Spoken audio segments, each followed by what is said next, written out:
I was 13 when I first got access to a computer. My parents bought me a Macintosh in 1984 when I was 8 years old. I was in 6th grade. I learned to code in college.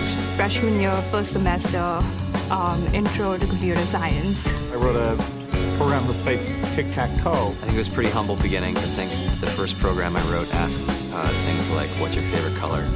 Or how old are you? I first learned how to make a green circle and a red square appear on the screen. The first time I actually had something come up and say, hello world, and I made a computer do that. It was just astonishing. Learning how to program didn't start off as wanting to learn all of computer science or trying to master this discipline or anything like that. It just started off because I wanted to do this one simple thing. I wanted to make something that was fun for myself and my sisters. And I wrote this little program and then basically just add a little bit to it. And then when I needed to learn something new, I looked it up either in a book or on the internet and then added a little bit to it. It's really not unlike kind of playing an instrument or something, or playing a sport. It starts out being very intimidating, but you kind of get the hang of it over time. Coding is something that can be learned, and I know it can be intimidating. A lot of things are intimidating, but what isn't? A lot of the coding that people do is actually fairly simple. It's more about the process of breaking down problems than sort of coming up with complicated algorithms as people traditionally think about it. You don't have to be a genius to know how to code. You need to be determined. Addition, subtraction, that's about it. You should probably know your multiplication tables. You don't have to be a genius to code. You have to be a genius to read. Even if you want to become a race car driver or play baseball or build a house, all of these things have been turned upside down by software. What it is computers are everywhere. You want to work in agriculture? Do you want to work in entertainment? Do you want to work in manufacturing? It's just all over.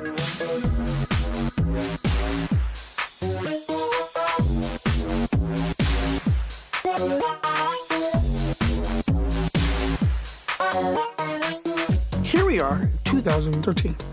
We all depend on technology to communicate, to bank, information, and none of us know how to read and write code. When I was in school, I was in this after-school group called the Whiz Kids, and when people found out, they laughed at me and, all these things. And I'm like, man, I don't care. I think it's cool, and, I'm learning a lot, and some of my friends have jobs. Our policy is literally to hire as many talented engineers as we can find. The whole limit in the system is just that there just aren't enough people who are trained and have these skills today. To get the very best people, we try to make the office as awesome as possible.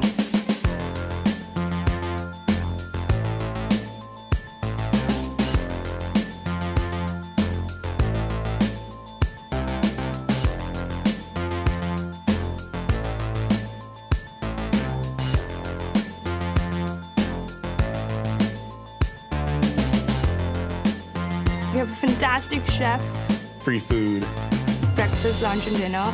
free laundry. Snacks, even places to play and video games and scooters. There's all these kind of interesting things around the office and places where people can play or relax or go to think or play music or be creative.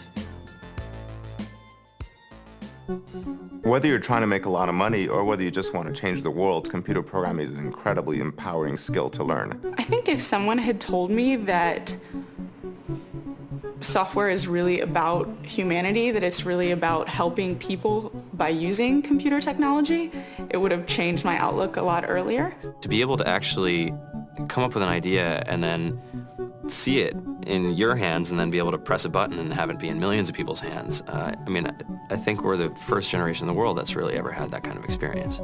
Just to think that you can start something in your college dorm room and you can have a set of people who haven't built a big company before come together and build something that 1 billion people use as part of their daily lives is just crazy to think about, right? It's humbling and it's amazing. The programmers of tomorrow are the wizards of the future. You're going to look like you have magic powers compared to everybody else. I think it's amazing. I think it's the closest thing we have to a superpower.